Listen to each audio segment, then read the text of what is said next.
Orange కావచ్చు, బత్తాయి కావచ్చు, వాటర్ మిలన్ కావచ్చు, గ్రేప్స్ కావచ్చు, బెర్రీస్ కావచ్చు. ఇవన్నీ వాటర్ ఎక్కువగా ఉండే ఫ్రూట్స్ అన్నమాట. ఈ ఫ్రూట్స్ ఖచ్చితంగా తీసుకోవాలి. దాంతో పాటు మనకి బార్లీ గింజలని దొరుకుతాయి. బార్లీ అని దొరుకుతది.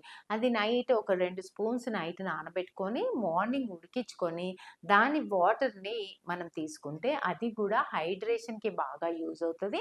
బేబీ చుట్టూ ఉండే ఉమ్ము నీరు పెరగడానికి కూడా యూజ్ అవుతది. సో, ఉమ్ము నీరు పెరగడానికి ఇంకా అదర్ రీజన్స్ ఒక్కొక్కసారి బాగా స్ట్రెస్సు, టెన్షన్సు, స్లీప్ డిస్టర్బెన్సెస్ ఇట్లాంటివి ఉన్నా గూడా బీపీ పెరిగే గుణము తల్లిలో ఉన్నా గూడా మనకి ఉమ్ము నీరు అనేది తగ్గుతుంటది. కాబట్టి ఆ స్ట్రెస్ ఏమన్నా ఉంటే ఆ స్ట్రెస్ మేనేజ్‌మెంట్ జేసుకోవాలి. అంటే మెడిటేషను, యోగా కొంచెం ఏం టెన్షన్ ఉందో ఆ టెన్షన్ నుండి కొంచెం బయటికి రావాలి. బయటకొచ్చి తర్వాత దాని గురించి డిస్కస్ చేయాలి ఇంటి వాళ్ళతో. మీకు ఏ టెన్షన్ దీని గురించి మీకు జాబ్‌లో టెన్షన్ ఉందనుకోండి, ఆ జాబ్‌కి కొన్ని రోజులు లీవ్ పెట్టండి. ఒక 1 వీకో, 10 డేసో లీవ్ తీసుకోండి.